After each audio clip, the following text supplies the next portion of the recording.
हम जो animal kingdom आपको पढ़ाए हैं, तो एनिमल किंगडम में हम लोग का शुरू हुआ है पोरीफेरा से।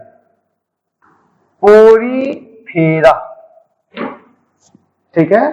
तो आपको एनिमल किंगडम पढ़ा रखे हैं। जो बच्चे नहीं पढ़े हैं तो घबराने की कोई बात नहीं है। फाइलम मैं बोलता जा रहा हूं, इसका एक्सक्रीटरी ऑर्गन बोलता जा रहा हूं कि ये एक्सक्रीशन कैसे करेगा। दिमाग में अभी ये रखना है, जब आपका जो रिवीजन चलेगा, रिपीट जब करेंगे तो वो जगह आपका क्लियर हो जाएगा।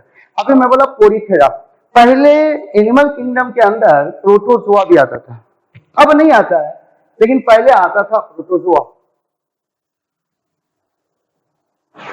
अब इसको डाल दिया गया प्रोटिस्टा के अंदर। प्रोटिस्टा जो कि यूनिसेलुलर यूकैरियोटिक क्या है, तो किंगडम है। यूनिसेलुलर यूकैरियोटिक किंगडम मतलब सिंगल सेल वाले जितने भी यूकैरियोटिक ऑर्गेनिज्म है उसको हमने प्रोटिस्टा के अंदर दे दिया है, ईस्ट को छोड़ के, क्योंकि ईस्ट जो वो फंगी में है।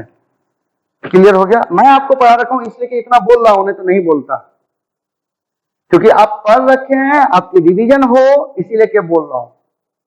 और ऊपर वाले से दुआ कीजिए कि जल्दी से लॉकडाउन टूटे और ऑफलाइन में हम लोग आ जाएं, क्योंकि ऑफलाइन में बोलने का भी बहुत सारा मौका होता है, बहुत सारा चीज, और आपको देख करके पढ़ा रहे होते हैं, आपको समझ में आया कि नहीं आया, तो उसका जगह तो ये नहीं ले सकता, लेकिन फिर भी मैं कोशिश कर रहा हूं कि आपको चीजें पूरी अच्छी तरीके से समझ में आ जाए। आइए, अब मैं बोला यहाँ पे प्रोटोजोआ पहले एनिमल किंगडम के अंदर आता था। तो ये जो प्रोटोजोआ जो होता है ये भी अपना एक्सक्रीशन करता है, वेस्ट मटेरियल का एक्सक्रीशन करता है। तो ये जो एक्सक्रीशन वेस्ट मटेरियल का करता है ये सेल मेम्ब्रेन के मदद से करता है।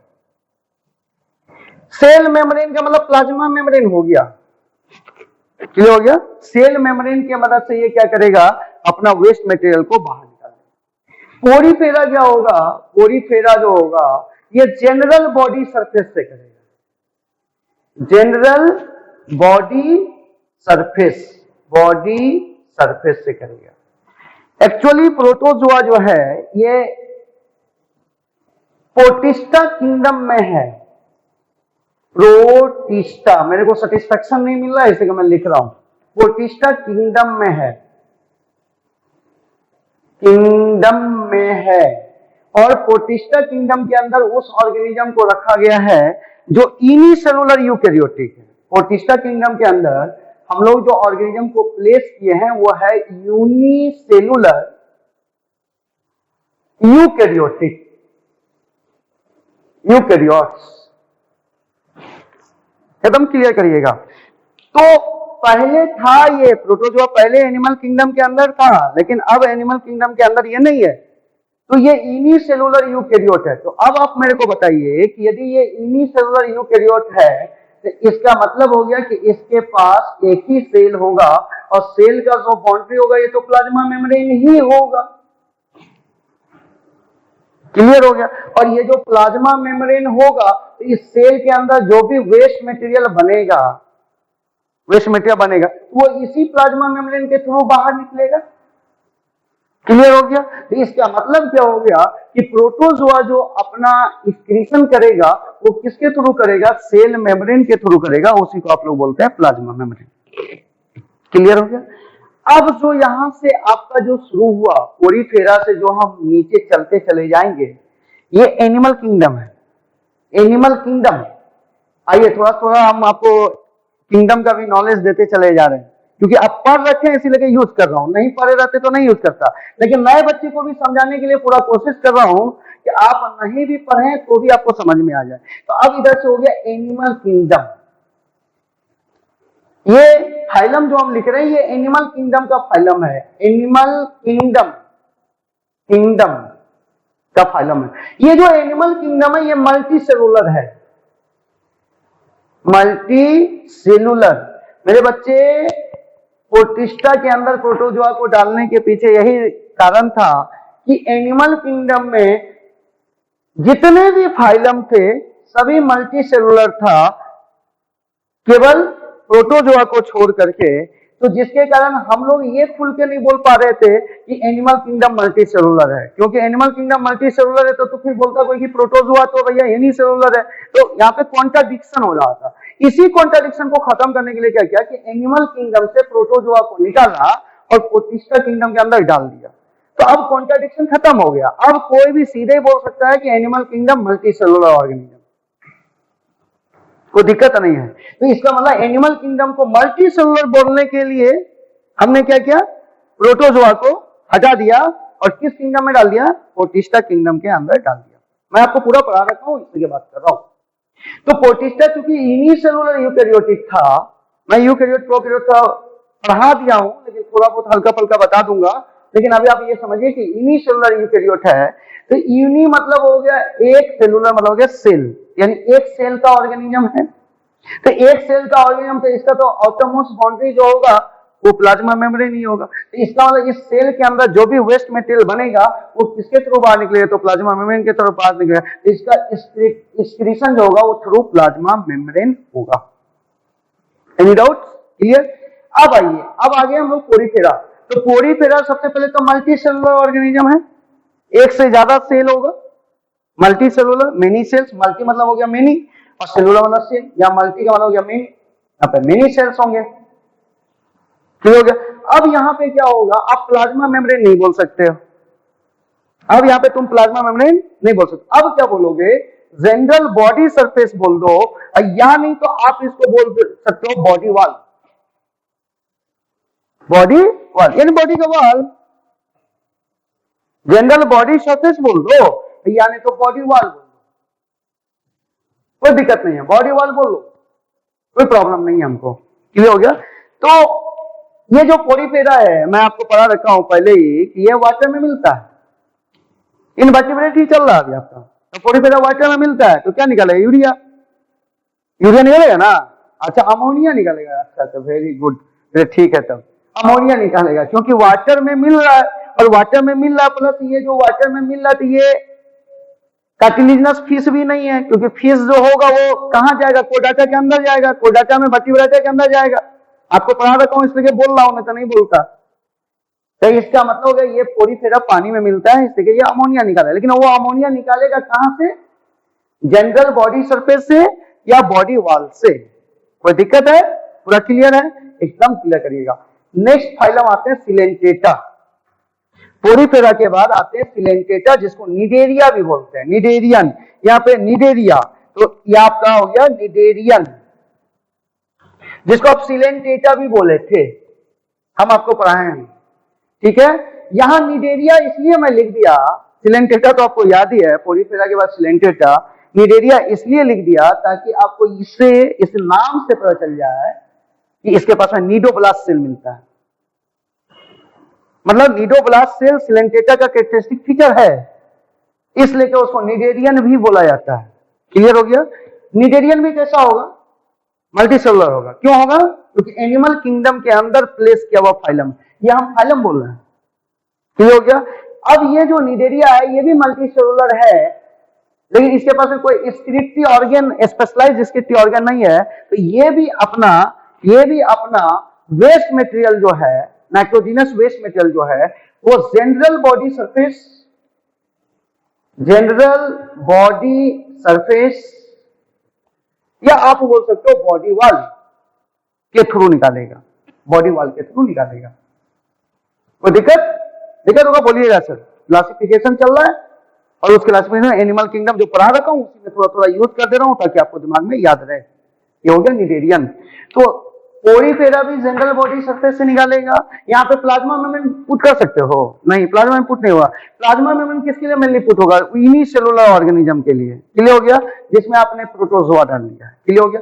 अब ये नेक्स्ट है, ये निडेरियन के बाद यहाँ पे आ जाइए, एक आपका पोरीफेरा हो गया, सिलेंटेटा हो गया, टिनोफोरा भी होगा। टिनोफोरा अमोनिया निकालता है, उसकी बात अभी हम लोग नहीं कर रहे हैं। चलिए आइए, जो सबसे इंपॉर्टेंट है प्लेटीहेलमिन्थिस। अब आपका हो गया यहाँ पे प्लेटीहेलमिन्थिस, प्लेटीहेलमिन्थिस। क्लियर।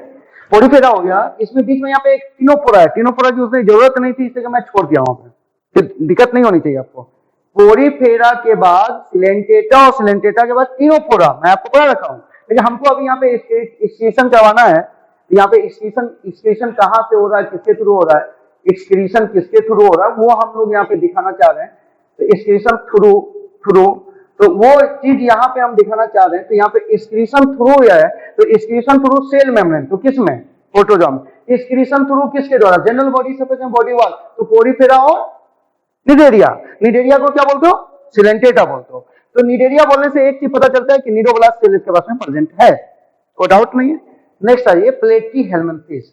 अब देखो यहाँ पे प्लेटीहेल्मिन्थिस, ठीक है, देखो यहाँ पे प्लेट, PLAT प्लेट। अब प्लेट तुम जब भी देखोगे तो चपटा रहेगा।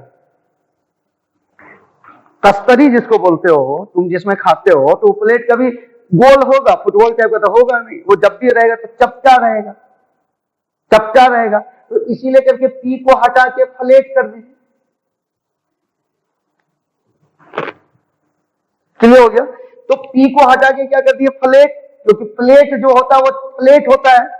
क्लियर हो गया, फ्लेट। तो फ्लेट का मतलब क्या हो गया, चपटा। तो इसलिए करके इसको, इसमें प्लेटीहेल्मिन्थिस में एग्जांपल फ्लेट वार्म आता है। कौन सा वार्म आता है, फ्लेट वार्म। अब इस फ्लेट से बना लीजिए फ्लेम।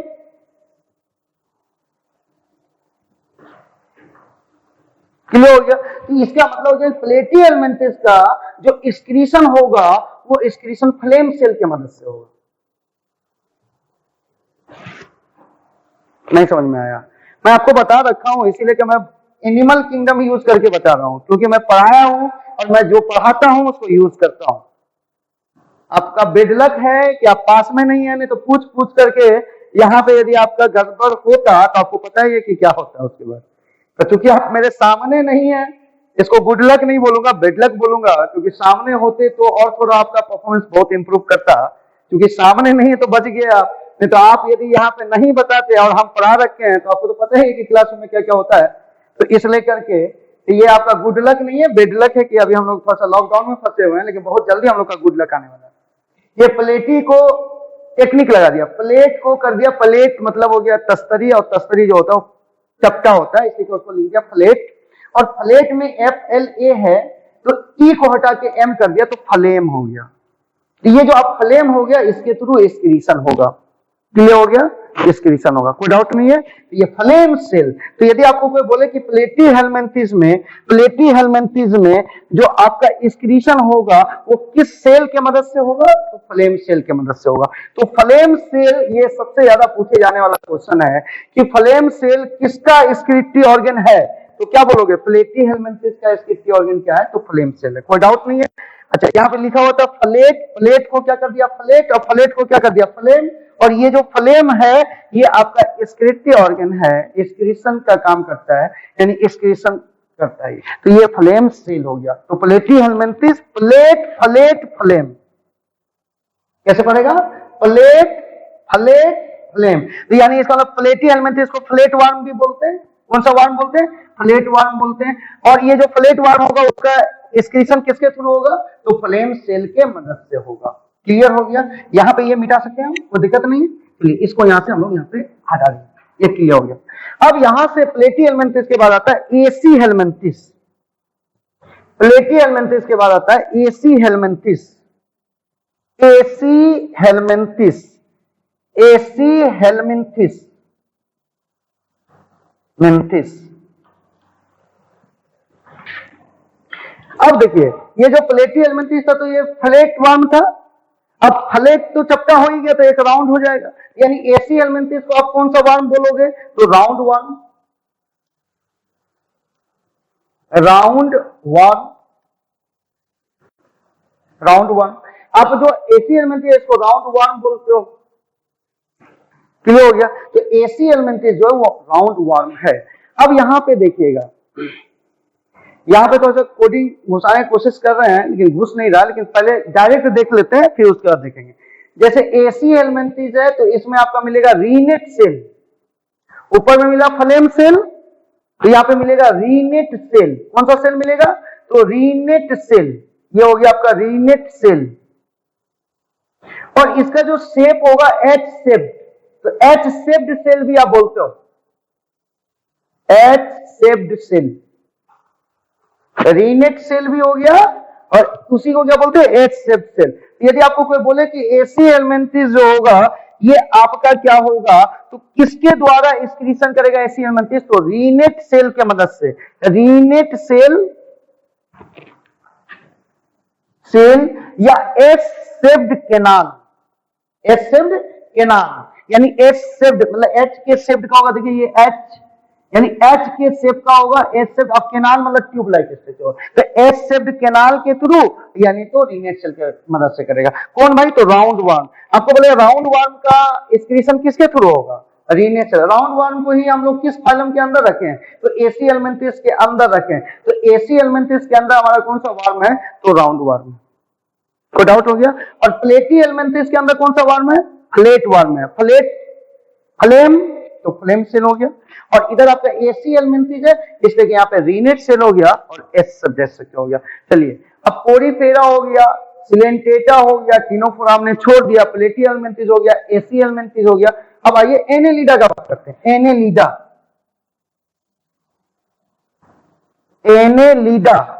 या एनेलिड्स कर दीजिए। एनेलिडा जो होगा, एनेलिडा अपना नाइट्रोजीनस वेस्ट मटेरियल नेफ्रिडिया के मदद से निकालेगा। नेफ्रिडिया किसके मदद से, नेफ्रिडिया के मदद से, नेफ्रिडिया हो गया। तो आपको यदि कोई पूछे कि एक्सक्रीटरी ऑर्गन नेफ्रिडिया किस फाइलम में मिलेगा, एनेलिडा में मिलेगा। अब यहाँ पे थोड़ा थोड़ा चूंकि आप पढ़ रखे एनिमल के नाम, इसलिए फिर बात कर रहा हूं। यहाँ पे एनी वर्ड जो आया है, एनी, ये एनुली से आया है, एनुली, ये एनी वर्ड जो आया है ये एनुली का मतलब है रिंग, यानी इसके बॉडी पे रिंग लाइक स्ट्रक्चर मिलेगा। जैसे अर्थवर्म एग्जांपल हो गया इसका कॉमन, लीच हो गया, नेरिस हो गया, ये मैं पढ़ा रखा हूं आपको। तो अर्थवर्म चूंकि आप देखे हैं तो उसमें क्या होगा, उसका जो बॉडी होगा वो रिंग टाइप का होगा।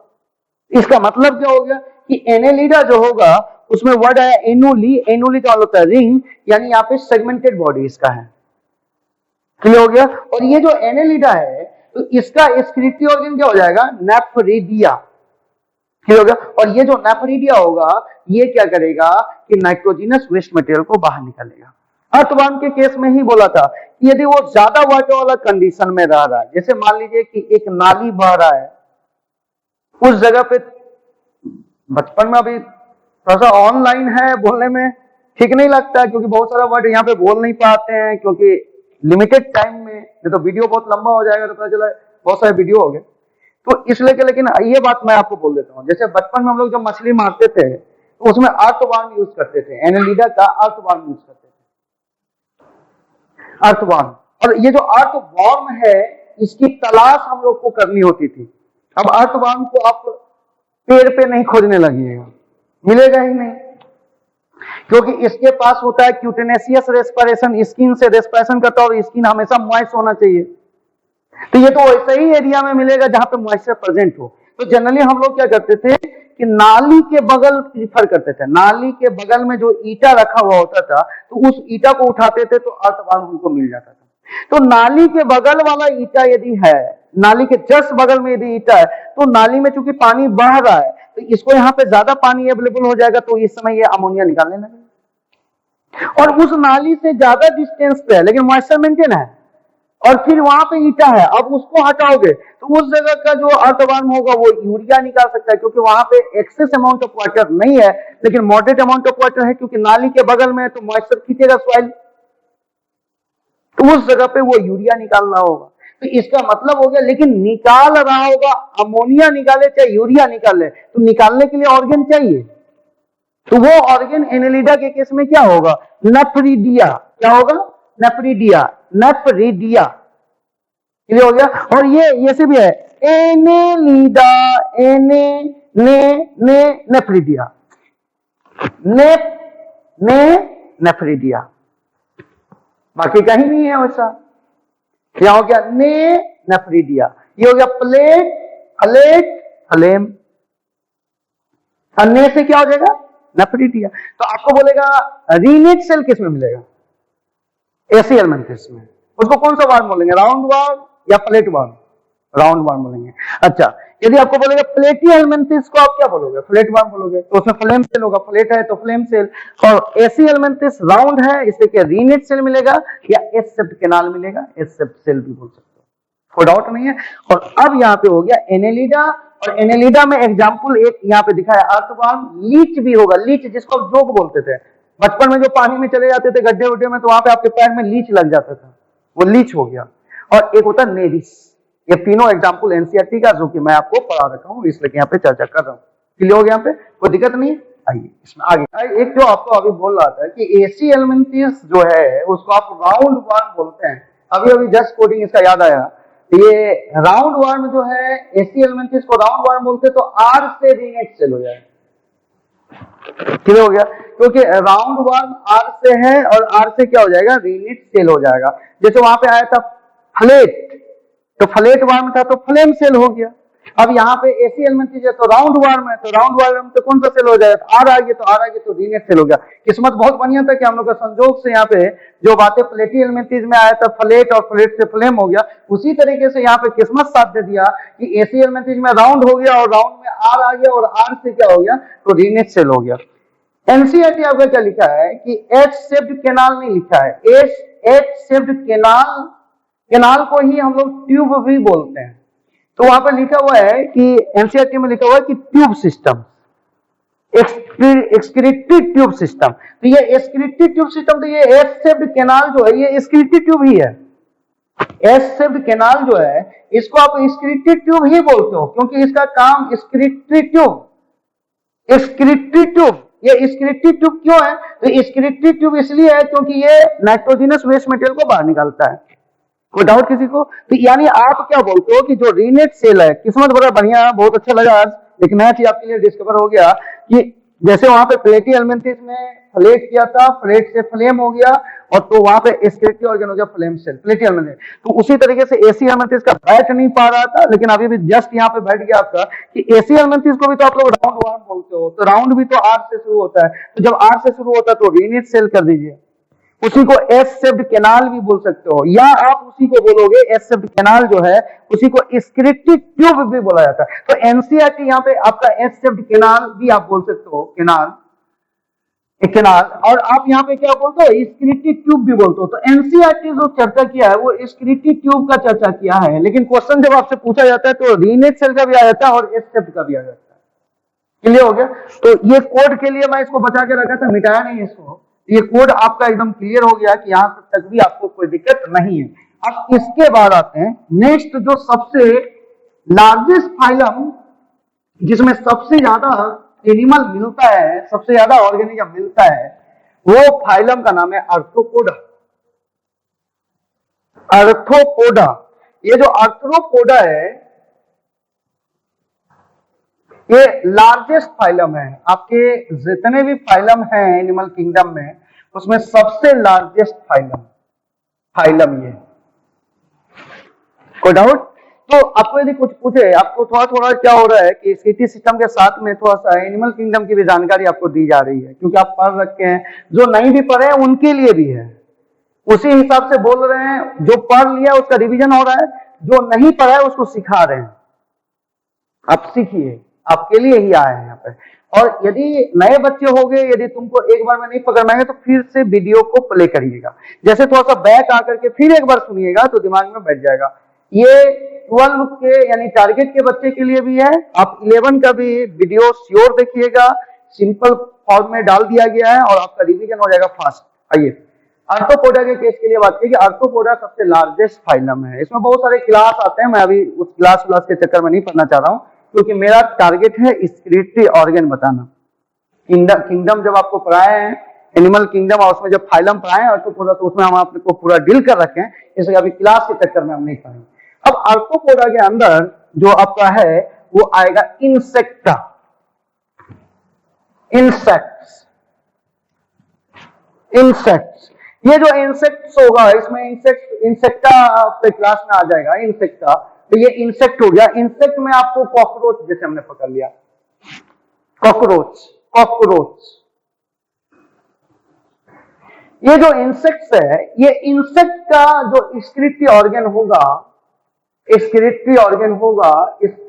स्क्रिप्टरी ऑर्गेन जो होगा, ये स्क्रिप्टरी ऑर्गेन इंसेक्ट का होगा क्या? मल्पिगियन टिब्यूल। क्या हो गया? मल्पिगियन टिब्यूल। तो इसका स्क्रिप्टरी ऑर्गेन का नाम हो गया मल्पिगियन टिब्यूल।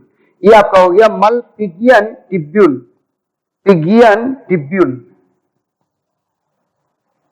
मैं एक एग्जांपल दे दिया कॉकरोच, इसलिए कॉकरोच दे दिया क्योंकि एनाटॉमी जो आपका 11 में है, वहां पे मैं आपको पढ़ाते समय एनिमल किंगडम का जो आर्थ्रोपोडा फाइलम के अंदर जो इंसेक्टा पढ़ाया था, उसमें आपको कॉकरोच का डायग्राम दिखाया था और उस डायग्राम में आपको मल्पिगियन टिब्यूल दिखाया था।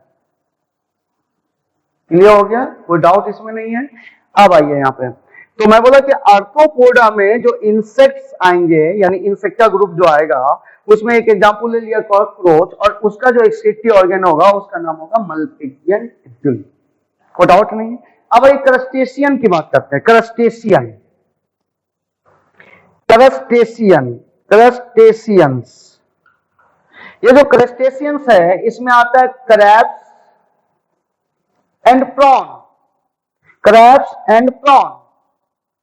प्रॉन का मतलब झींगा मछली, ये सब भी आपको पढ़ा रखे हैं, जो नहीं पढ़े हैं उनके लिए है। क्रस्टेशियन, आर्थ्रोपोडा के अंदर इंसेक्ट लिया, तो इंसेक्ट का एक्सक्रीटरी ऑर्गन क्या हो गया? मल्पिगियन टिब्यूल। क्लियर हो गया? मल्पिगियन टिब्यूल।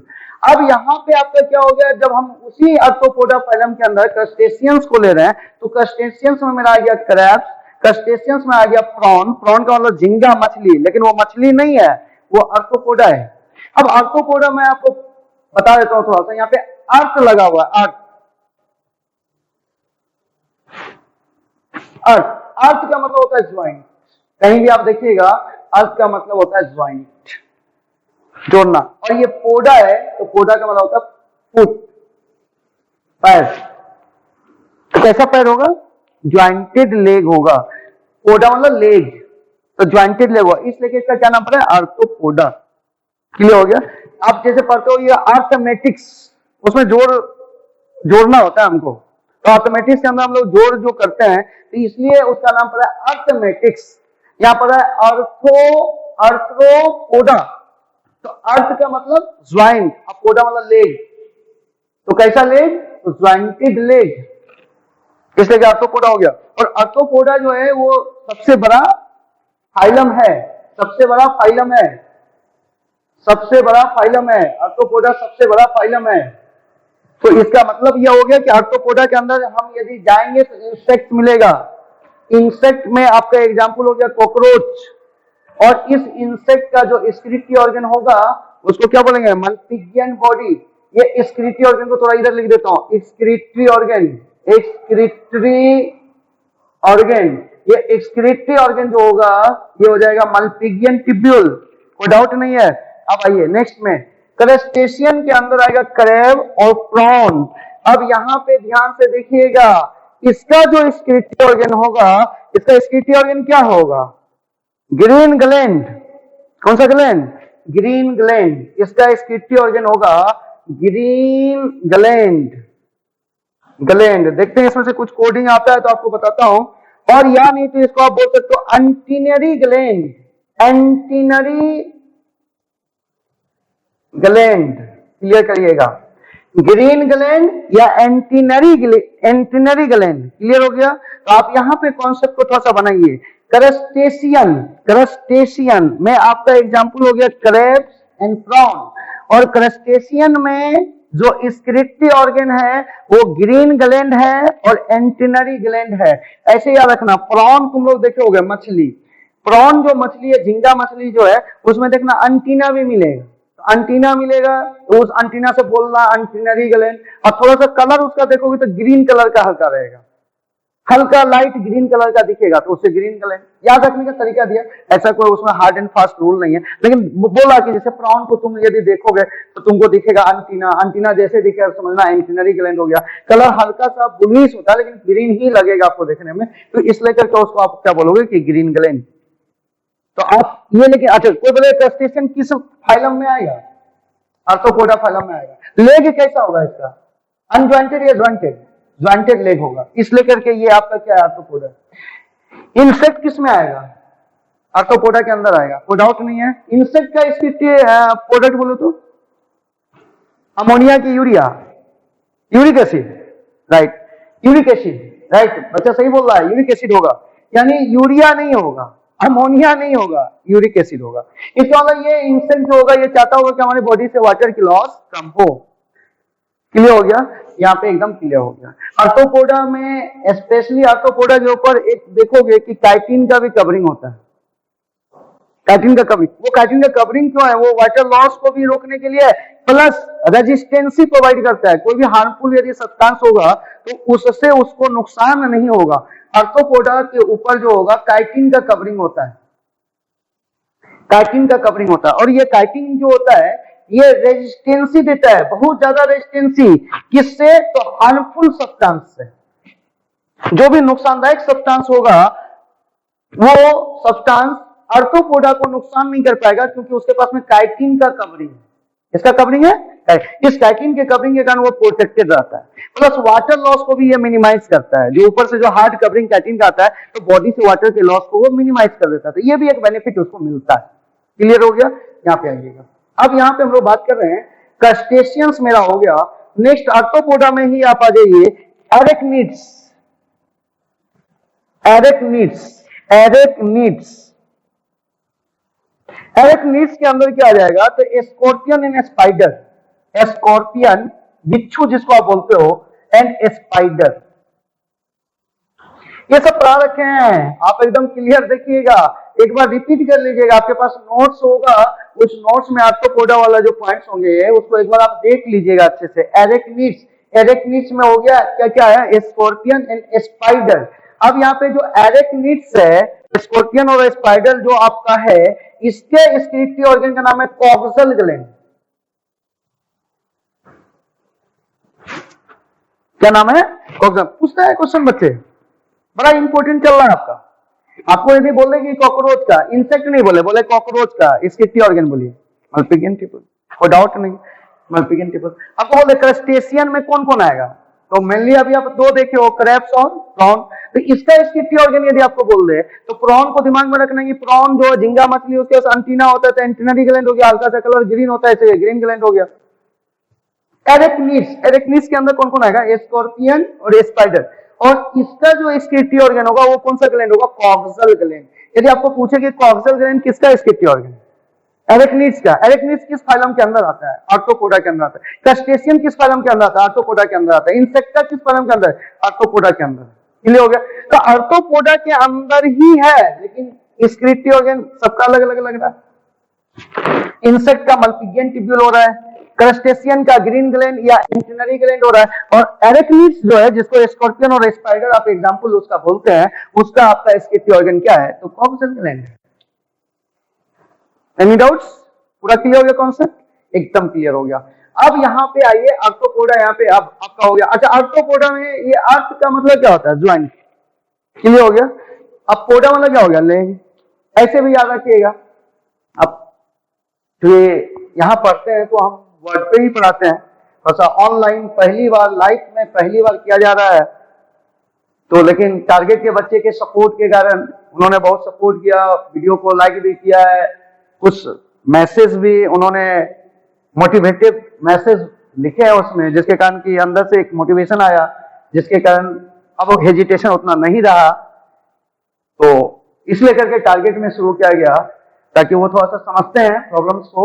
तो उस जगह से उन्होंने, बहुत सारे बच्चे ने बहुत अच्छा अच्छा इंस्पायरिंग वर्ड्स लिखे, जिसके कारण कि एक अंदर से एक शक्ति मिलती है। और उस शक्ति के कारण हम लोग ने शुरू का फर्स्ट एंड सेकेंड वीडियो जो गड़बड़ हो गया था, उस वीडियो के बाद अच्छा किया गया, क्योंकि आप ही का जो सपोर्ट था, उसी सपोर्ट के कारण। और बायोटेक का आपने बोला कि वीडियो का आवाज साउंड क्वालिटी अच्छा नहीं है, तो हम लोग ने उस साउंड क्वालिटी खराब होने के कारण उस वीडियो को हटा दिया। तो आप ये समझ सकते हैं कि हमारा उतने देर का मेहनत, मैंने बायोटेक का फुल वीडियो बना रखा है, और आपके केवल एक वर्ड के कारण कि आप आवाज क्वालिटी इसमें सर अच्छी नहीं है, हमने उसको रिमूव करके फिर से बनाने के लिए तैयार हुआ हूं, फिर से मेहनत करने के लिए तैयार हुआ हूं। तो आप समझ सकते हैं कि मैं आपके लिए कितना मेहनत कर रहा हूं। तो आप तो इतना मेहनत कर ही सकते हो कि जो वीडियो आपको दिया जा रहा है उसको अच्छे से समझ करके, देख करके, नोट डाउन करके, आप पढ़ करके क्लासरूम में आए। और फिर नहीं आएंगे तो फिर पता है कि क्या होना है, क्योंकि हम मेहनत करेंगे तो आपको तो करना ही पड़ेगा, ये तो श्योर है, क्योंकि मैं क्वालिटी के साथ में कभी भी कंप्रोमाइज नहीं कर सकता हूं। कंप्रोमाइज मेरे से कभी जिंदगी में नहीं हुआ है, और मैं कभी एक्सक्यूज भी आपको नहीं देता हूं कि मेरे पास फलाना चीज नहीं है इसलिए कि मैं अच्छा नहीं कर पा रहा हूं। जो है उसी से अच्छा करना है, तो आप भी ये चीज सीख लीजिए। आपके पास जो है, आप अभी रूम पे बैठे हुए हैं, जो चीज अवेलेबल है उसी से आप कोशिश कीजिए कि आप अच्छे से अच्छी तालीम हासिल कर सके, अच्छा से अच्छा ज्ञान हासिल कर सके। तो मैं आपके साथ मेहनत कर रहा हूं। मैं बायोटेक का वीडियो डिलीट कर दिया, फर्स्ट एंड सेकंड वीडियो आपका गड़बड़ आया था टारगेट के बच्चे का, मैं उसके बदले में थर्ड वीडियो भी बना दिया फर्स्ट एंड सेकंड को रिमूव करके। तो मैं मेहनत से पीछे नहीं हटता हूं, और मैं अपने बच्चे को भी बोलता हूं कि आप भी कभी मेहनत से पीछे नहीं हटो। मेहनत करने से हर चीज संभव है, आप हर चीज हासिल कर सकते हो। तो इस लेकर के एकदम लगे रहिए, और मैं कोशिश कर रहा हूं कि एकदम छोटी सी छोटी चीजें, बारीक से बारीक चीजें को क्लियर कर दिया जाए। क्लियर हो गया? अब देखिए, एक बात जो आप यूज करते हैं उसी से आपको हम समझाते हैं अर्थोपोडा। जैसे आप अर्थ का मतलब ज्वाइंट होता है, ऐसे भी आपको समझ में आ जाएगा। ध्यान से देखिएगा, एक आप बोलते हो अर्थराइटिस। क्या बोलते हो? अर्थराइटिस। Arthritis, rightist. तो यहां पे एक वर्ड आया आइटिस। तो आइटिस का मतलब मैं बच्चा बता रखा हूं कि कहीं भी आइटिस आएगा इसका मतलब होता है इन्फ्लामेशन, और इन्फ्लामेशन का मतलब होता है सूजन। आइटिस कहीं भी आ जाएगा। फेरिंजाइटिस, तो फेरिंग्स में इन्फ्लामेशन। लेरिंजाइटिस, लेरिंग्स में इन्फ्लामेशन। हेपेटाइटिस, हेपेटाइटिस सबसे ज्यादा आप बोलते हो, हेपेटाइटिस, आइटिस आ गया, इन्फ्लामेशन इन हेपेटिक वर्ड लगता है लिवर के लिए, लिवर में इन्फ्लामेशन। तो आपने बोला अर्थराइटिस, तो अर्थराइटिस जब बोला तो यहां वर्ड आ गया अर्थ। अर्थ का मतलब अभी यहां पे वर्ड आ गया अर्थ। अर्थ का मतलब क्या होता है? ज्वाइंट। यानी आपका इन्फ्लामेशन कहां होगा? ज्वाइंट में। तो जितने भी जगह आपके ज्वाइंट है, उस ज्वाइंट में यदि आपका इन्फ्लामेशन हो जाएगा तो पेन होगी आपको, इसलिए कि उसको बोलते हैं अर्थराइटिस। कोई डाउट नहीं है। एक और प्रॉब्लम है, ज्वाइंट से ही प्रॉब्लम है, क्योंकि टर्म आ गया तो मैं यूज करता हूं आपको, कि आपका क्या है, एक प्रॉब्लम है गॉट, GOUT, गॉट। ये दिख रहा होगा, उम्मीद करते हैं हम। ये आपका एक प्रॉब्लम है गॉट। तो ये जो गॉट मेरे पास में है, ये गॉट क्या करता है, तो आपका यूरिक एसिड डिपॉजिट होता है। गॉट के केस में क्या होता है, यूरिक एसिड का crystal, uric acid crystal, uric acid crystal क्या होता है, डिपॉजिट हो जाता है, डिपॉजिटेड इन ज्वाइंट। आप समझ सकते हो भाई, इसका मतलब हो गया कि गॉट जो है ये हम लोग का ज्वाइंट का ही प्रॉब्लम है। और ये ज्वाइंट का प्रॉब्लम कहां से आया, तो यूरिक एसिड जो मेरे बॉडी में यूरिक एसिड बना है, वो यूरिक एसिड ज्वाइंट में जाकर के क्रिस्टल, मतलब रवा के फॉर्म में, जैसे चीनी देखते होगा वो एक रवा के फॉर्म में होता है, क्रिस्टलाइन फॉर्म में होता है, चीनी क्रिस्टल है, उस तरह से यूरिक एसिड क्या होगा कि मेरे ज्वाइंट में जाकर के क्या हो गया, डिपोजिट हो गया। तो यहां भी पेन हो जाएगा। तो यहां पे क्या हो गया कि यूरिक एसिड के डिपोजिशन के कारण जो प्रॉब्लम हुआ उसको बोलते गॉट, और ज्वाइंट में जो इन्फ्लामेशन हो गया उसको बोलते आर्थराइटिस। तो दिक्कत नहीं है। इसका मतलब हो गया कि हम लोग के बॉडी में यूरिक एसिड भी बनता है, और ये यूरिक एसिड जो होता है, ये यूरिक एसिड जो होता है, ये यूरिक एसिड बनता किससे है, तो प्यूरिन के मेटाबॉलिज्म से। मैं फाउंडेशन बैच के बच्चे को पढ़ा रखा हूं, और जो नया ज्वाइन किया है उसको भी मैं पढ़ा रखा हूं बायोमोलिक्यूल्स रिपीट करके, इसलिए करके यहां पे दिक्कत नहीं करना है। यूरिक एसिड जो होता है वो यूरिक एसिड प्यूरिन के ब्रेकडाउन से बनता है, प्यूरिन बेस, प्यूरिन बेस। अब प्यूरिन बेस में आता है एजी, प्यूरिन बेस में एजी, एजी का मतलब एडेनिन और ग्वानिन। तो ये जो प्यूरिन बेस है इसी का ब्रेकडाउन होता है, मेटाबॉलिज्म होता है, तो आपका बनता है यूरिक एसिड। तो कभी कभी इंडिविजुअल क्वेश्चन पूछता है, तो पूछता है कि यूरिक एसिड इसमें से किस बेस से बनेगा, उसमें आपको क्वेश्चन पूछेगा कि यूरिक एसिड का फॉर्मेशन, ये दिख रहा होगा, उम्मीद कर रहा नहीं दिख रहा है, यहां पे आपसे क्वेश्चन पूछता है कि क्वेश्चन आपसे पूछता है कि यूरिक एसिड का फॉर्मेशन, यूरिक एसिड का जो फॉर्मेशन है इसमें से किस बेस से होगा। क्लियर हो गया? यानी आपका क्वेश्चन होगा which of the following bases are responsible for the formation of the uric acid. Clear हो गया? Which of the following bases are responsible for the formation of uric acid? Clear हो गया? उसमें आपके पास में चॉइस है, adenine है, cytosine है, थायमिन है, और आपके पास में है यूरासिल। आंसर क्या होगा? एडेनिन। क्यों एडेनिन होगा? क्योंकि दो ही बेस है जो प्यूरिन बेस है, एडेनिन और ग्वानिन, यानी यही दोनों जो है ये यूरिक एसिड बना सकता है। बाकी जो साइटोसिन, थायमिन और यूरासिल है, ये आपका यूरिक एसिड का फॉर्मेशन नहीं कर सकता है। तो आपको बोलेगा कि कौन सा बेस है जो कि यूरिक एसिड बना सकता है, तो प्यूरिन बेस है। और प्यूरिन बेसिस में कौन हो गया? एडेनिन और ग्वानिन। कोई दिक्कत नहीं है, पूरा क्लियर कॉन्सेप्ट आपके पास में है, तो इसको आप दिमाग में रखिएगा। अच्छा, गाउट वर्ड यदि आपको बोलता है कि गाउट है, तो गाउट है तो आपको कहां लगेगा, कहां पे लगेगा प्रॉब्लम? तो ज्वाइंट में लगेगा। किसके कारण लगेगा? तो यूरिक एसिड क्रिस्टल के कारण लगेगा। तो यूरिक एसिड क्रिस्टल क्या होगा? ज्वाइंट में जमा होने लगेगा। क्लियर हो गया? अच्छा, हम लोग हैं अमोनिया भी बनाते हैं, यूरिया भी बनाते हैं, यूरिक एसिड भी बनाते हैं, लेकिन फिर भी हम लोग क्या कहलाते हैं? यूरियोटेलिक या यूरिकोटेलिक या अमोनोटेलिक? तो यूरियोटेलिक, क्योंकि मेनली हम लोग यूरिया बनाते हैं। क्लियर हो गया? तो ये चूंकि अर्थ वर्ड आ गया, इसी से हम यहाँ पे जोड़ता चला गया चीजें, तो हमने आपको जोड़ करके बता दिया। क्लियर हो गया? कोई दिक्कत आपको इसमें नहीं होना चाहिए। क्लियर? नेक्स्ट फाइलम आपका हो गया मोलुस्का। मोलुस्का, मोलुस्का का क्या होता है ना कि सॉफ्ट बॉडी होता है। मोलुस्का सॉफ्ट बॉडी होता है, इसका बॉडी बहुत सॉफ्ट होगा। हाँ, इसके ऊपर सेल होगा। मोलुस्का का एक एग्जांपल बताता हूँ, घोंगा। क्लियर हो गया? तो वो जो उसके ऊपर सॉफ्ट बॉडी अंदर में होता है, ऊपर में सेल होता है। सेल होगा भी नहीं भी होगा, वो भी सर इंटरनल सेल हो सकता है, एक्सटर्नल सेल नहीं। सेल मतलब कवच। घोंगा एक एग्जांपल बता रहा हूं, जिसको सनेल बोलते हो। इंग्लिश में सनेल हो गया और हिंदी में घोंगा बोल दिया, तो वो मोलुस्का के अंदर आएगा। तो ये मोलुस्का फाइलम है, ये सॉफ्ट बॉडी के लिए जाना जाता है। अब घोंगा के ऊपर से, सनेल के ऊपर से जो है, एप्पल सनेल भी बोलते हैं, देखने में एप्पल की तरह लगेगा, सेब की तरह लगेगा। उसको यदि ऊपर से आप कवच हटा दोगे तो अंदर देखो बॉडी बड़ा सॉफ्ट है। क्लियर हो गया? तो यहाँ पे आपका क्या हो गया? मोलुस्का जो हो गया, ये आपका सॉफ्ट बॉडी के नाम से जाना जाता है। इसकी बॉडी जो होती है वो सॉफ्ट होती है। चलिए, फाइलम में आपको बहुत कुछ पढ़ा रखे हैं, इससे कि इतना ज्यादा नहीं बोलेंगे, थोड़ा थोड़ा हिंट कर रहे हैं। तो मोलुस्का सॉफ्ट बॉडी है। ये इसका स्केलेटली ऑर्गन जो है, ऑर्गन ऑफ बोजेनस, बड़ा इंपॉर्टेंट, बड़ा क्वेश्चन पूछने वाला है और सबसे ज्यादा क्वेश्चन यहां से पूछा जाता है। इसको बोलते हैं organ of Bojanus. Organ of Bojanus, organ of Bojanus, organ of Bojanus. Clear कीजिएगा, ये ऑर्गन ऑफ दी बोजेनस है और ये आपका केबर्स ग्लैंड भी कहलाता है। और करके आप इसको कर सकते हो केबर्स ग्लैंड, केबर्स ग्लैंड। आपको यदि कोई बोले कि मोलुस्का जो है उसका बॉडी कैसा होगा? सॉफ्ट होगा। हो सकता है कि सेल हो भी, सेल नहीं भी हो, लेकिन सेल एक्सटर्नल भी हो सकता है, यानी बाहर के साइड से, और इंटरनल भी हो सकता है, अंदर के साइड से भी।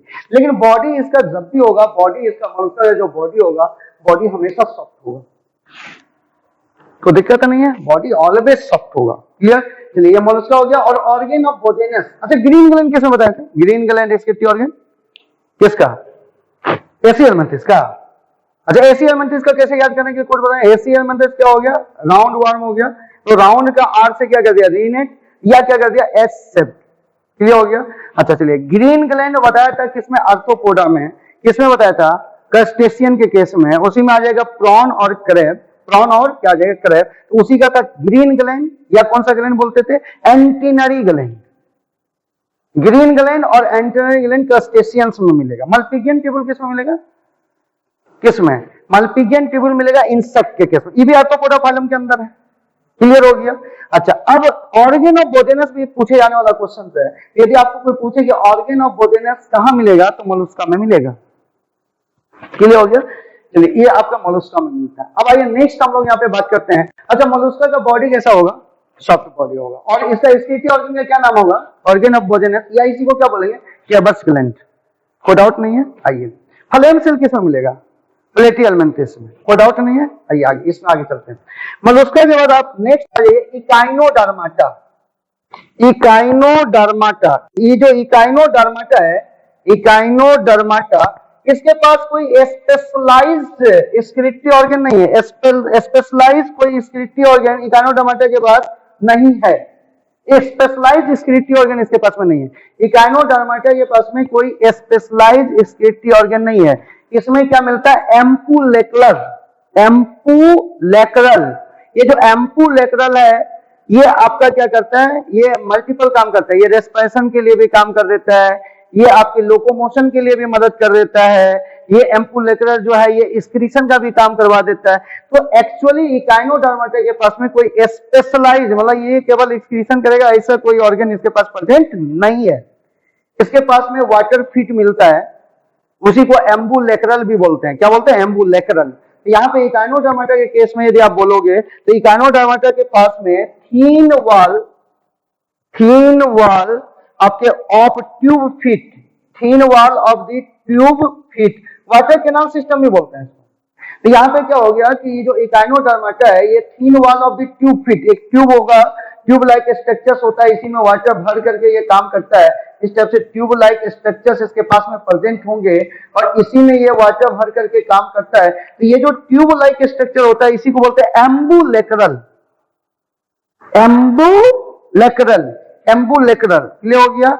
यहाँ पे इसी का जो पतला वाल होगा, और कोई भी चीज में जो यदि चीजें पतला है तो वहां पे एक्सचेंज ऑफ द मटेरियल हो सकता है। कहीं पे यदि कोई मटेरियल का एक्सचेंज हो रहा है इसका मतलब उसका जो वाल होगा वो थीन होना चाहिए। क्लियर हो गया? यहाँ पे आपने बोल दिया थीन wall of the tube feet, ये इसी ट्यूब फीट को एम्बुलेक्रल भी बोलते हैं।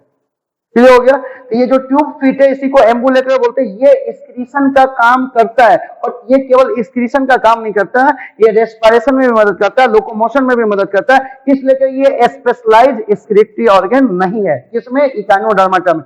और इकाइनोडर्माटा का एक कॉमन एग्जांपल स्टारफिश। कोई डाउट किसी को? ये क्लियर हो गया? इसमें भी फिश लगा हुआ, लेकिन ये ट्रू फिश नहीं है, क्योंकि ट्रू फिश इस सब में आएगा ही नहीं। प्रॉन में आर्थ्रोपोडा जो होता है आपका, उसमें प्रॉन आया था किसके अंदर? क्रस्टेशियन के अंदर। और वो जो प्रॉन है वो आप झींगा मछली उसको बोलते हैं, तो वो इसमें भी फिश लगा हुआ है, लेकिन वो ट्रू फिश नहीं है। ट्रू फिश पीसेस के अंदर आता है। किसके अंदर आता है? पीसेस। और वो पीसेस आता है वर्टिब्राटा के अंदर।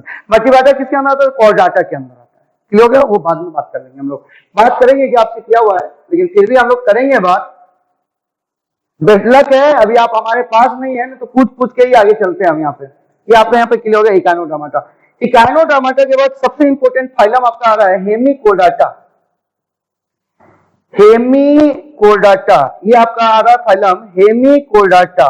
हेमिकोर्डाटा इसका जो होता है, इसके पास में होता है proboscis gland. Proboscis gland, clear है? इसमें एनसीईआरटी का एक पिक्चर आपको याद आता होगा। हेमिकोर्डाटा में एक आपका पिक्चर आपको याद आता होगा कि इसमें इस प्रोबोसिस का होता है सूल टाइप का स्ट्रक्चर। क्या हो गया? ये प्रोबोसिस, ये हो गया आपका प्रोबोसिस। तो यदि आपको कोई बोले कि हेमिकोर्डाटा जो है उसमें एक्सक्रीटरी ऑर्गन क्या होगा, तो प्रोबोसिस ग्लैंड होगा। कोई डाउट? इकाइनोडर्माटा का क्या होगा? एम्बुलेक्रल या ट्यूब फिट बोल सकते हो, ट्यूब फिट। क्लियर हो गया? अच्छा, यदि आपको बोले कि हेमिकोर्डाटा का क्या होगा, तो हेमिकोर्डाटा का प्रोबोसिस ग्लैंड होगा। अब लास्ट में हेमी आ ही गया, तो हेमी मतलब आधा कोर्डाटा होता है। अब इसके लास्ट में जो सबसे एडवांस फाइलम आपका मिल रहा है उसका नाम है कोर्डाटा। कोर्डाटा, और कोर्डाटा के अंदर हमने ले लिया वर्टिब्राटा। वर्टिब्राटा, जिसके पास में वर्टिब्री प्रेजेंट होगा, वर्टिब्राटा। वर्टिब्राटा, मैं इसके अंदर ले लिया वर्टिब्रेट्स। वर्टिब्रेट्स, और ये वर्टिब्रेट्स का जो एक्सक्रीटरी ऑर्गन होगा जिसका नाम होगा किडनी। और ये किडनी एक्सक्रीटरी के साथ में ऑस्मो रेगुलेशन का भी काम करता है, किडनी।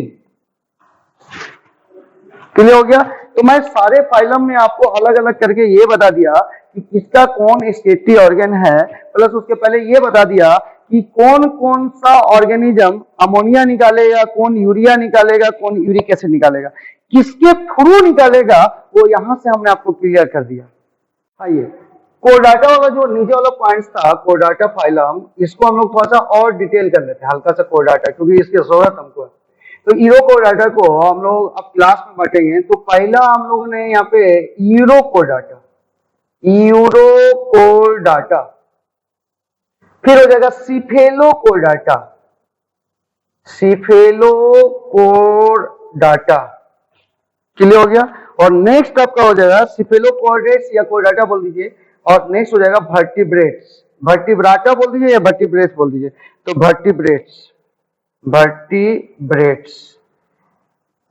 चलिए यूरोकोर्डाटा का यदि आप बात करिएगा, यूरोकोर्डाटा का बात यदि आप करिएगा तो इसका हो जाएगा neural gland, neural gland, neural gland. Urochordates का यदि बात करिएगा तो इसका हो जाएगा न्यूरल ग्लैंड। और यदि आप सिफेलोकोर्डाटा का यदि बात करते हो तो इसका हो जाएगा प्रोटोनेफ्रिडिया, प्रोटोनेफ्रिडिया, प्रोटोनेफ्रिडिया।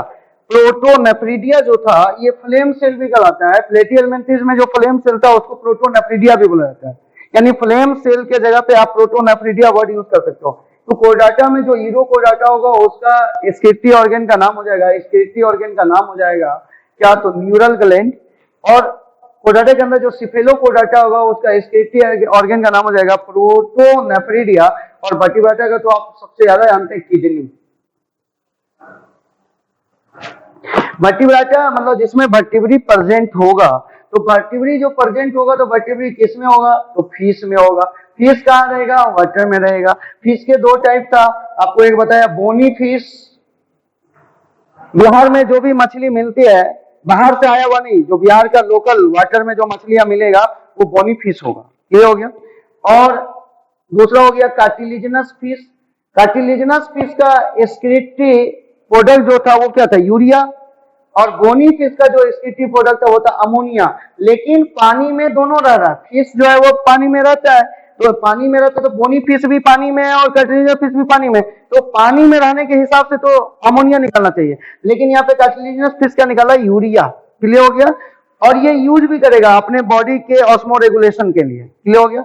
आगे ये फिश पानी में था, अब पानी से ऑर्गेनिज्म आना चाह रहा है जमीन पे, तो पानी से कोई, क्योंकि जो ऑर्गेनिज्म की उत्पत्ति हुई है वो वाटर में ही हुआ। इवोल्यूशनरी पॉइंट ऑफ व्यू से यदि हम लोग बात करें तो ऑर्गेनिज्म की उत्पत्ति वाटर में हुआ है, तो वाटर में हुआ तो वाटर से ऑर्गेनिज्म जमीन पे आना चाह रहा है, तो वाटर के लिए तो वो एडजस्ट किया हुआ था, एडेप्टेड था।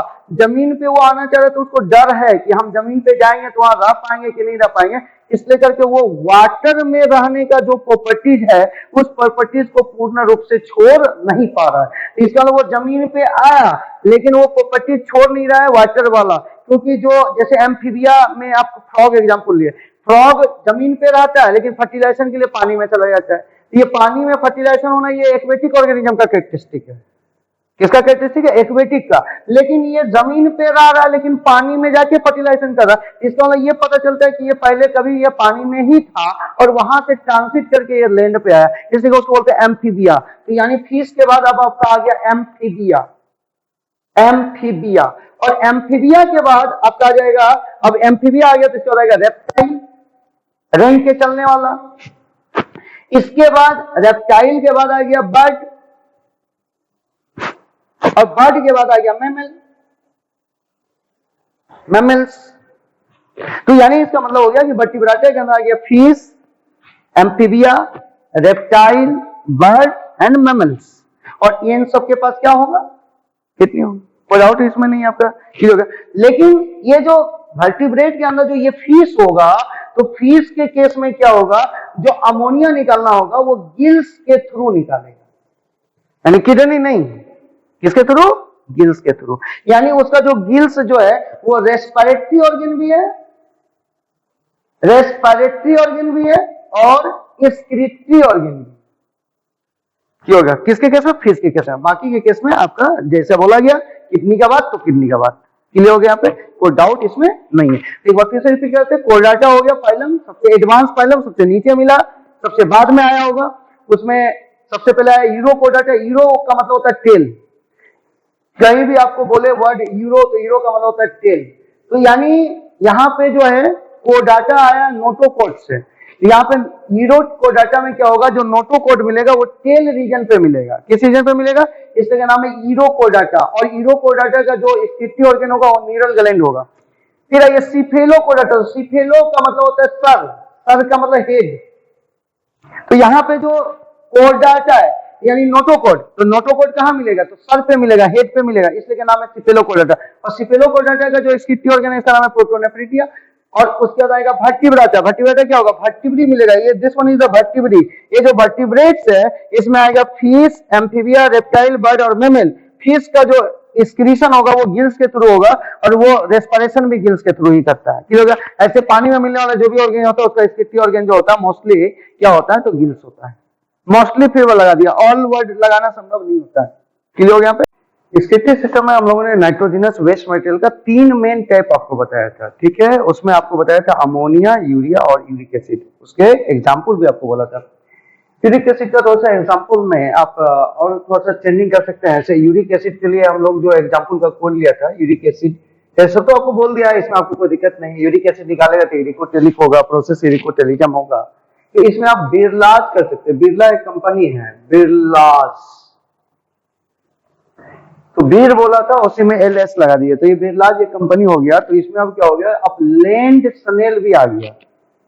एल ए से लैंड हो गया, एस से क्या हो गया? सनेल हो गया। ये भी आपका क्लियर हो गया। तो इस वाला आप यूरिक एसिड के लिए कोड में बिरलाज कर सकते हो। बिरलाज में हो गया बर्ड, इंसेक्ट एंड रेप्टाइल। और ये तीनों एग लेइंग ऑर्गेनिज्म, बर्ड भी एग ले करता है, इंसेक्ट भी एग ले करता है और रेप्टाइल भी एग ले करता है। और एग ले करने वाला यानी क्लिडोइक एग, जिसका कवरिंग जो हो, जिस एग का कवरिंग हार्ड सेल हो, यानी कैल्शियम कार्बोनेट वगैरह हार्ड हो कवर उसका, तो उस तरह का ऑर्गेनिज्म जो एग ले कर रहा है वो हमेशा यूरिक एसिड ही निकालेगा, वो यूरिकोटेलिक ही होगा। क्लियर हो गया? अब इतना बार बार हम रिपीट नहीं करना चाहेंगे इसमें। अब ये दूसरा भी नाइट्रोजनस वेस्ट मटेरियल होता है, जैसे अमोनिया भी निकल जाता है। अमोनिया भी, अमोनिया का तो बता ही दिया था। एमिनो एसिड, एमिनो एसिड भी वेस्ट मटेरियल के रूप में बाहर निकल जाता है। एमिनो एसिड, तो ये ऑर्गेनिज्म क्या कराएगा? तो ऑर्गेनिज्म लिखने का तो आपको सीधा सीधा तरीका बताया था।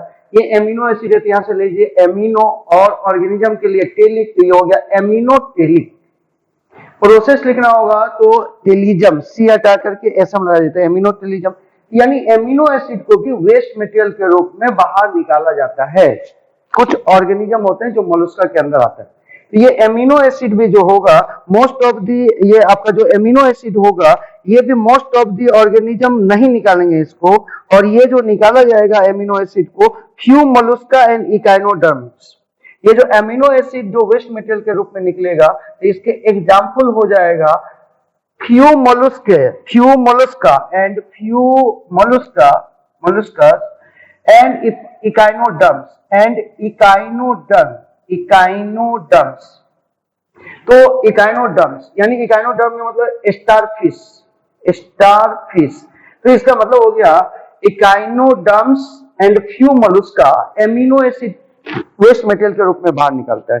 तो ऑल मोलस्का की बात नहीं कर रहा हूं, फ्यू मोलस्का, कुछ मोलस्का जो आपका amino acid nitrogenous waste material के रूप में बाहर निकलता है, प्लस कुछ इकाइनोडर्म्स, फ्यू इकाइनोडर्म्स भी होते हैं जिसमें स्टारफिश वगैरह आता है एग्जांपल उसका। ये भी क्या करता है? एमिनो एसिड को एक्सक्रीट आउट करता है, यानी एक्सक्रीशन के रूप में एमिनो एसिड बाहर निकलता है। क्लियर हो गया?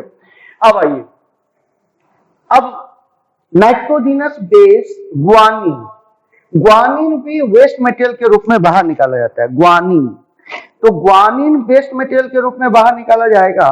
तो ग्वानिन जब आप बाहर निकालते हो वेस्ट मटेरियल के रूप में, ग्वानिन आपका waste material, guanine nitrogenous base है। और ये मिलता नाइट्रोजनस बेस कहाँ है? तो डीएनए में भी मिलेगा और आरएनए में भी मिलेगा, आपको पढ़ा रखे हम।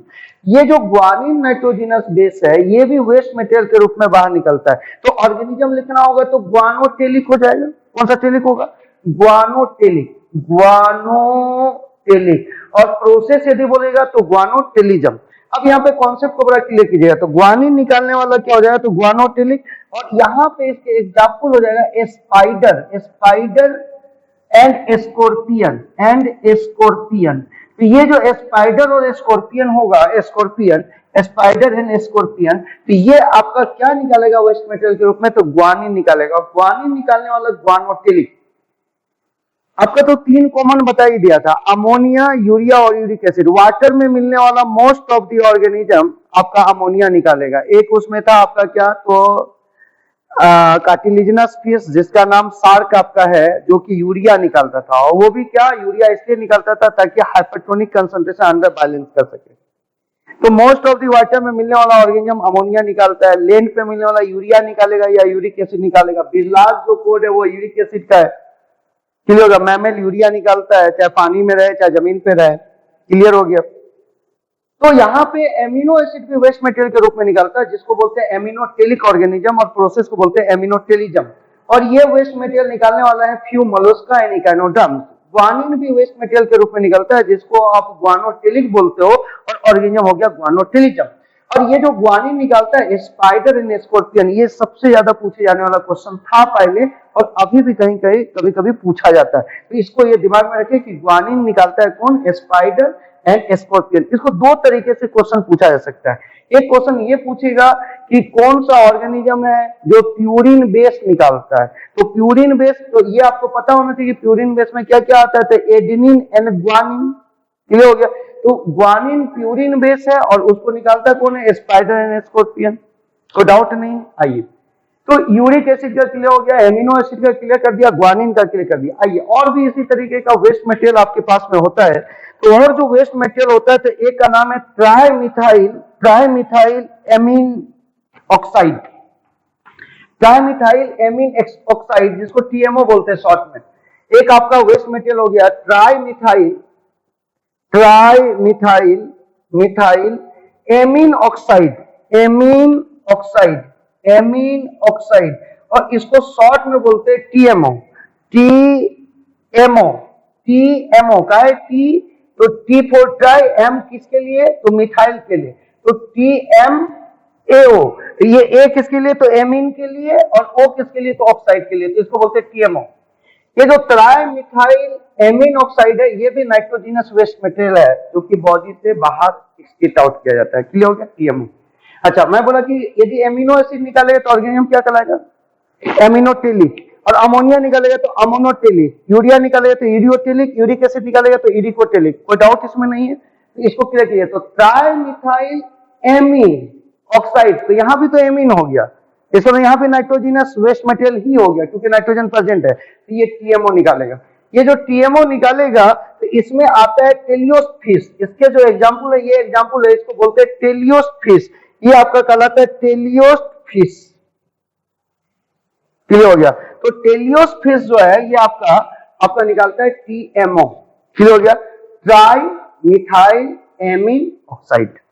कोई डाउट नहीं है। आइए नेक्स्ट में हम लोग आते हैं क्या, तो हम लोग का एक और वेस्ट मटेरियल निकलता है, जिस वेस्ट मटेरियल का नाम है, जिस वेस्ट मटेरियल का नाम आपका नाम बोलते हैं, जिस वेस्ट मटेरियल का नाम आपको कहा जाता है हिप्रिक एसिड, जिसमें वेस्ट मटेरियल का नाम एक वेस्ट मटेरियल जिसका नाम है ह्यूपरिक एसिड। कौन सा एसिड, ह्यूपरिक एसिड।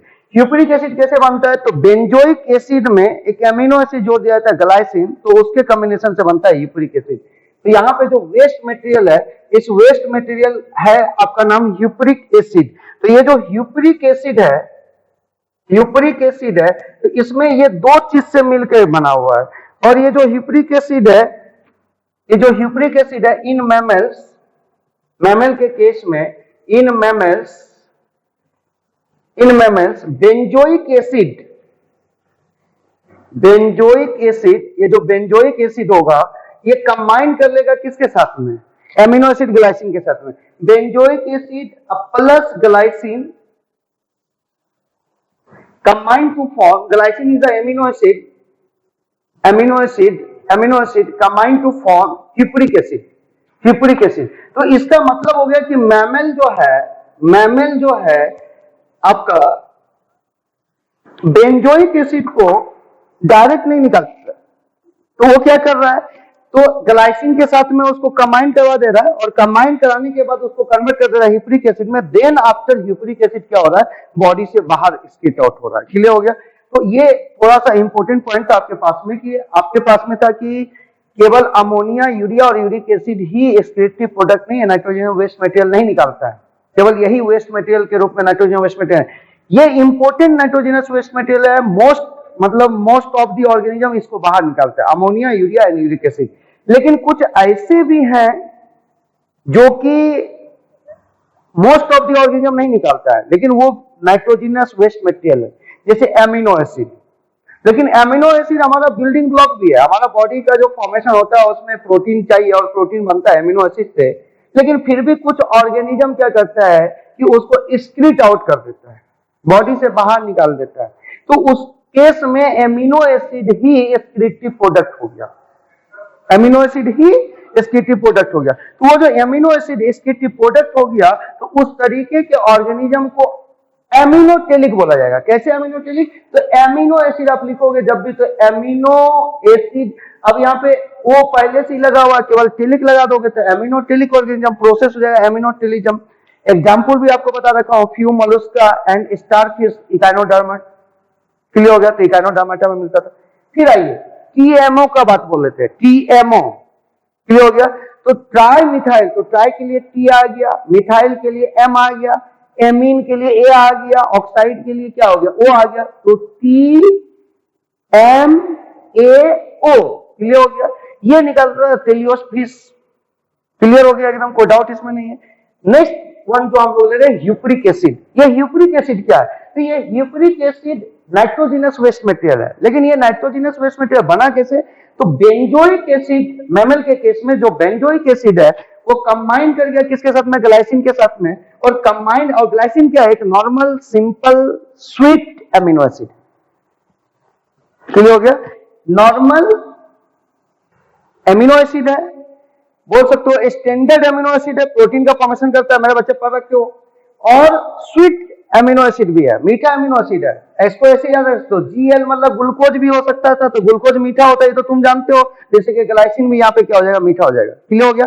ये ग्लाइसिन सिंपल एमिनो एसिड है। तो ये amino acid plus benzoic acid आपस में कंबाइन करके बना दिया ह्यूप्रिक एसिड, और ये आपके मैमल के बॉडी से बाहर निकलेगा। तो बोलेगा कि ह्यूप्रिक एसिड में मेनली क्या बाहर निकलता था? Benzoic acid and glycine. Clear हो गया? तो बेंजोइक एसिड सबसे इंपॉर्टेंट हो जाएगा, कोई डाउट इसमें नहीं है। आइए नहीं, अब हम लोग बात करते हैं कोलेका के विषय में बात करते हैं। बर्ड्स एंड रेप्टाइल के केस में, बर्ड्स एंड रेप्टाइल्स के केस में मिलता है कोलेका।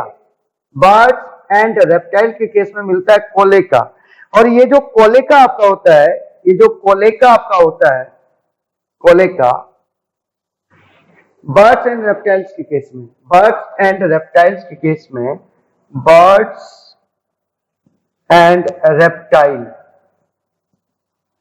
के केस में कोलेका मिलता है।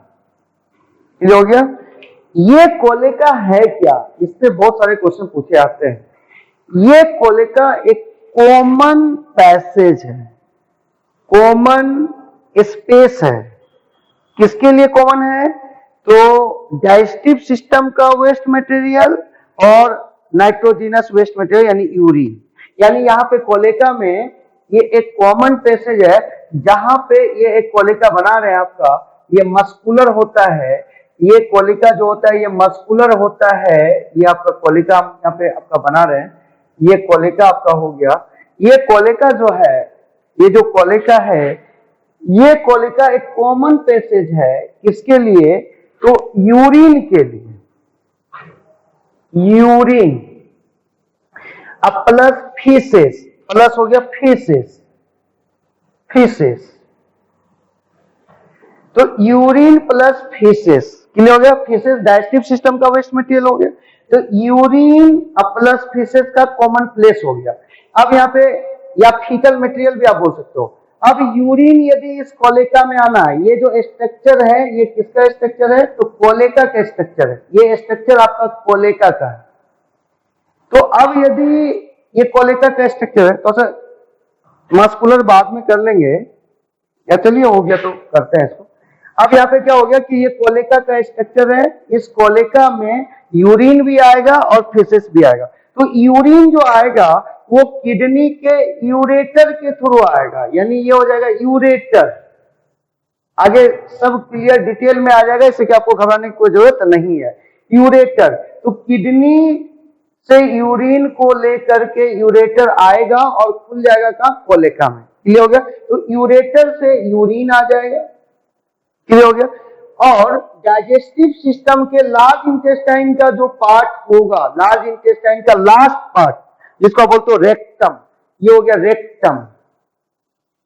रेक्टम, तो ये जो रेक्टम है, ये डाइजेस्टिव वेस्ट मटेरियल को लेके आ जाएगा, जिसको आप फेसेस बोल दोगे या नहीं तो फीकल मटेरियल बोल दोगे। क्लियर हो गया? तो ये यूरिन और फेसेस एक जगह पे जहां आता है उस स्ट्रक्चर को कोलेका बोलते हैं। और वो कोलेका कहां मिलता है? तो बर्ड एंड रेप्टाइल के केस में मिलता है। इस कोलेका का काम क्या होता है? तो इस कोलेका का काम होता है कि यूरिन और फेसेस में जो एक्स्ट्रा वाटर बचा हुआ है उसको एब्जॉर्ब कर लेना। उसको क्या कर लेना? एब्जॉर्ब कर लेना।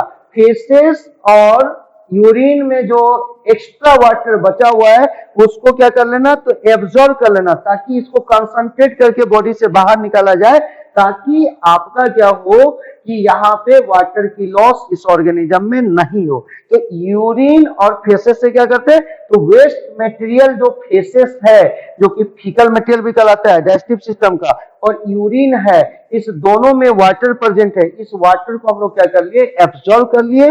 और एब्जॉर्ब करने के बाद यहाँ पे आप वाटर की जो ये वेस्ट मटेरियल को निकालेंगे, उसमें वाटर की लॉस कम होगी। तो बर्ड एंड रेप्टाइल के केस में जब देखोगे तो देखोगे ये फेसेस होगा और इसी के साथ में आपका लगा हुआ रहेगा यहाँ पे नाइट्रोजिनस वेस्ट मटेरियल, यानी जो कि यूरिन के थ्रू आया होगा।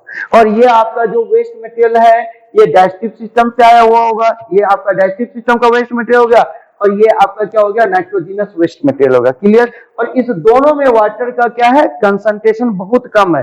ये भी सेमी सॉलिड फॉर्मेट पे है, ये भी सेमी सॉलिड फॉर्मेट पे है। तो ये जो कंसंट्रेट हुआ, यानी वाटर की यहाँ पे जो कमी हुई, वो किसके कारण? तो कोलेका के कारण। कोलेका यूरिन से भी वाटर खींच लिया, तो ये कंसंट्रेटेड हो गया यूरिन, जो कि यूरिक एसिड हो गया। यहाँ पे बर्ड है और रेप्टाइल है तो ये हो गया यूरिक एसिड। इसलिए करके यहाँ से पानी खींच लेने के बाद भी इसकी टॉक्सिसिटी उतना बढ़ा नहीं, क्योंकि यूरिक एसिड जो होता है वो लिस्ट टॉक्सिक होता है। क्लियर हो गया? यूरिन से वाटर खींच लिए तो ये कंसंट्रेटेड यूरिन हो गया, और फेसेस से वाटर को खींच लिए तो ये कंसंट्रेटेड फेसेस हो गया। इसमें भी वाटर क्या होगा? कम होगा। तो इस तरीके से क्या करता है कि कोलेका की मदद से बर्ड एंड रेप्टाइल वाटर को कंजर्व कर लेते हैं। नेक्स्ट में आइए, रेप्टाइल के केस में होता क्या है? रेप्टाइल के केस में हम लोग बात करते हैं रेप्टाइल। अभी आपने पढ़ा था कि रेप्टाइल एंड बर्ड में कोलेका मिलता है। तो रेप्टाइल के केस में क्या होता है? ये जो कोलेका आपका बनाए थे, ये कोलेका क्या करता है? वाटर को एब्जॉर्ब करता है। किससे? यूरिन से और फेसेस से। यूरिन को इस कोलेका में कौन लेके आता है? यूरेटर। और फेसेस को कौन लेके आता है? रेक्टम। क्लियर हो गया? रेक्टम जो हो गया वो डाइजेस्टिव सिस्टम का लास्ट पार्ट हो जाएगा, और यूरेटर जो होगा किडनी से यूरिन को लेकर के आएगा। रेप्टाइल के केस में क्या होता है? इसी कोलेका के साथ में यूरिनरी ब्लैडर अटैच होता है। कौन सा ब्लैडर अटैच होता है? तो यूरिनरी ब्लैडर अटैच होता है। This one is the urinary bladder. Urinary bladder, ये यूरिनरी ब्लैडर अटैच होता है किसके साथ में? तो कोलेका के साथ में। This one is the cloaca. ये आपका हो गया कोलेका। यहां पे आप जो केस किए कोलेका, ये हो गया आपका कोलेका। ये कोलेका के साथ में कौन सा ब्लैडर यूज हो गया? अटैच हो गया यूरिनरी ब्लैडर। और ये किसके केस में? तो रेप्टाइल के केस में। तो रेप्टाइल के केस में यूरिनरी ब्लैडर अटैच होगा कोलेका के साथ में। इसको आप क्लियर कर लीजिएगा। और यहाँ पे क्या होता है कि इन रेप्टाइल के केस में जब आप बात करते हो तो urinary bladder is a sac attach to the wall of the cloaca. इन किस में? तो स्नेक में, इन केस ऑफ स्नेक। उसके बाद एंड क्रोकोडाइल क्रोकोडाइल के केस में, इन क्रोकोडाइल एंड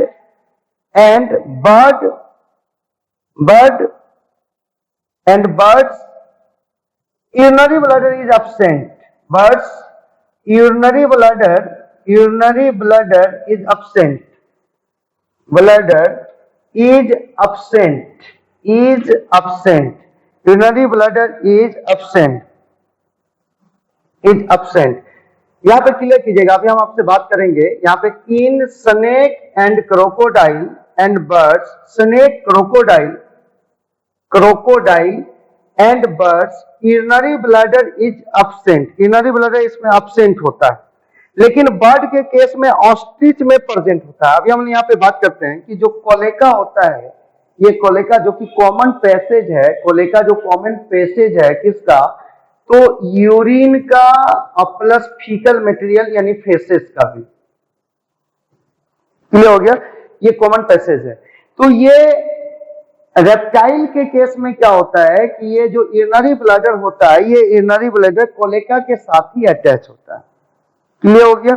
लेकिन रेप्टाइल में स्नेक के पास और क्रोकोडाइल के पास में इरिनरी ब्लैडर नहीं होता है। क्लियर हो गया? इसके पास में इरिनरी ब्लैडर होता ही नहीं है। लेकिन यदि रेप्टाइल के पास इरिनरी ब्लैडर होगा तो वो अटैच होगा किसके साथ में? कोलेका के साथ में। कोई दिक्कत नहीं है। लेकिन बोलेगा किस रेप्टाइल में इरिनरी ब्लैडर नहीं मिलेगा? तो स्नेक और क्रोकोडाइल के केस में इरिनरी ब्लैडर नहीं मिलेगा, और बर्ड के पास में तो मिलता ही नहीं है। क्लियर हो गया? लेकिन बर्ड में एक एक्सेप्शन होता है। जो बर्ड है इसमें एक्सेप्ट हो जाएगा ऑस्ट्रिच, एक्सेप्ट हो जाएगा ऑस्ट्रिच। ऑस्ट्रिच के पास में फिर इरिनरी ब्लैडर मिलेगा। बर्ड के पास में इरिनरी ब्लैडर नहीं मिलता, लेकिन रेप्टाइल के पास इरिनरी ब्लैडर मिलता है। लेकिन उस रेप्टाइल में कुछ एक्सेप्शन है, जिसमें हो गया स्नेक एंड क्रोकोडाइल, जिसके पास इरिनरी ब्लैडर मिलता ही नहीं है। लेकिन ये इरिनरी ब्लैडर यदि रेप्टाइल के पास मिलेगा तो वो कोलेका के साथ अटैच होगा। और कोलेका क्या होता है? बर्ड और रेप्टाइल दोनों में मिलता है। कोलेका फिर दोनों में मिलेगा। कोलेका जो है ये बर्ड एंड रेप्टाइल दोनों में मिलेगा। लेकिन ये जो इरिनरी ब्लैडर की बात है तो ये बर्ड में एब्सेंट होगा। इरिनरी ब्लैडर की यदि बात बोलेंगे तो इरिनरी ब्लैडर बर्ड में क्या हो जाएगा? एब्सेंट। रेप्टाइल में क्या होगा? प्रेजेंट। लेकिन फिर उस रेप्टाइल में स्नेक में और क्रोकोडाइल में क्या हो जाएगा? एब्सेंट हो जाएगा। क्लियर हो गया? और बर्ड में एब्सेंट होगा, लेकिन एक ही एक्सेप्शन है जिसमें कि मिल जाएगा, वो हो जाएगा ऑस्ट्रिच। तो बोलेगा कि कौन सा बर्ड है जिसके पास इरिनरी ब्लैडर प्रेजेंट है? तो ऑस्ट्रिच। बोलेगा कौन सा रेप्टाइल है जिसके पास इरिनरी ब्लैडर नहीं है? तो स्नेक एंड क्रोकोडाइल। कोई डाउट इसमें नहीं है? तो ये क्लियर हो गया। अच्छा, आपको बोलेगा कि बर्ड और रेप्टाइल में कोलेका मिलता है, क्या करता है? कोलेका का काम क्या था? वाटर को कंजर्व कर लेना, वाटर को कंजर्व करके बॉडी में रखना, और जो फीकल मटेरियल है और जो यूरिन का वेस्ट मटेरियल है, वो वेस्ट मटेरियल को कम वाटर के मदद से बाहर निकलवाना, कम वाटर के मदद से बाहर निकालना। क्योंकि ये वाटर को क्या करेगा? एब्जॉर्ब कर लेगा, जिसके कारण फीकल मटेरियल में भी वाटर कम हो जाएगा, और यूरिन में जो नाइट्रोजनस वेस्ट मटेरियल उसमें भी वाटर कम हो जाएगा। तो लेस वाटर के प्रेजेंस में यूरिन भी बाहर हो जाएगा और फीकल मटेरियल भी आपका बाहर आ जाएगा। कोलेका का मेन काम है। कोलेका मिलता है बर्ड में और रेप्टाइल में। इरिनरी ब्लैडर जो होगा वो रेप्टाइल में मिलेगा, मैमल में तो मिलता ही है। तो यहाँ रेप्टाइल और बर्ड की बात हो रही है, तो रेप्टाइल में मिलेगा, बर्ड में नहीं मिलेगा। लेकिन बर्ड में एक एक्सेप्शन होगा ऑस्ट्रिच, जिसमें कि मिलेगा वो। क्लियर हो गया? रेप्टाइल में तो मिलेगा, लेकिन एक एक्सेप्शन है जिसमें नहीं मिलेगा, स्नेक एंड क्रोकोडाइल।